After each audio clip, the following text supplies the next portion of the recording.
Sabe aquela busca incessante por alta performance? Pois é, ela tem um preço. E olha, esse preço está cada vez mais alto.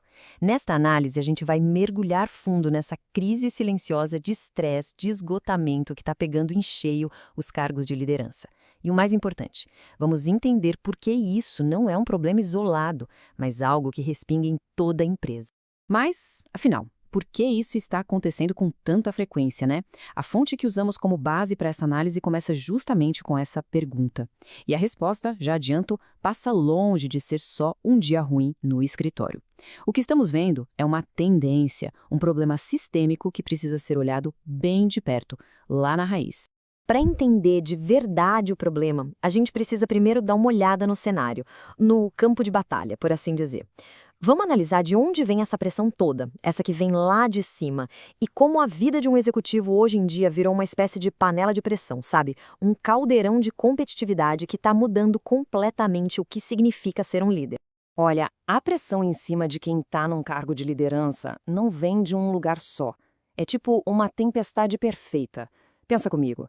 São metas super agressivas, o peso de tomar decisões que impactam a vida de muita gente, está o tempo todo nos holofotes e talvez o ponto mais pesado de todos seja aquela sensação de que não dá para falhar. Falhar simplesmente não é uma opção. E aqui está o pulo do gato, o ponto central. Não é só sobre ter um trabalho difícil, entende?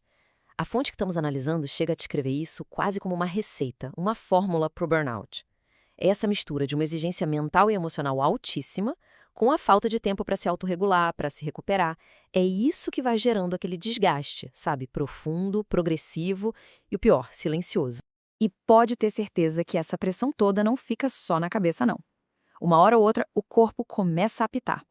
Ele manda o sinal de alerta, agora a gente vai ver exatamente como essa tensão toda começa a aparecer de formas bem físicas, bem reais. Aliás, a fonte que estamos usando traz uma frase muito forte para descrever essa hora. É essa aqui. O corpo começa a gritar. É exatamente aquele momento em que a tensão mental vira algo físico, algo que não dá mais para negar. É um pedido de socorro, né? Que não dá mais para ignorar. Tá, mas como são esses gritos do corpo na prática? A fonte mostra que existe um caminho bem claro, quase uma progressão. Geralmente começa com insônia, uma irritabilidade fora do normal. Daí isso evolui para dores físicas, um esgotamento que não passa, e pode chegar até em crises de identidade profundas. Ou seja, aquela pressão que parecia abstrata vira um problema de saúde bem concreto. E é importante entender que o estrago não fica só na pessoa. É como uma pedrinha jogada num lago, sabe? As ondas se espalham. Esse impacto vai para fora, afeta a organização inteira, e de maneiras que são bem significativas e, em muitos casos, dá até para medir. Isso aqui deixa escancarada a conexão direta entre o bem-estar de quem lidera e a saúde da empresa como um todo.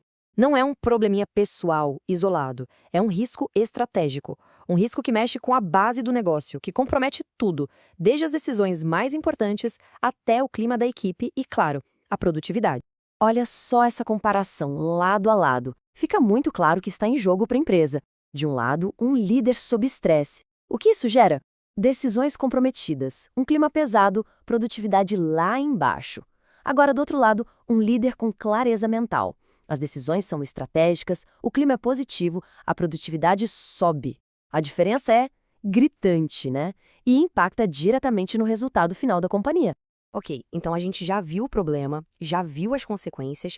Agora, a fonte que estamos analisando propõe uma virada de chave, uma mudança de mentalidade mesmo. A ideia não é ficar só apagando incêndio, sabe? É construir uma estrutura que seja à prova de fogo.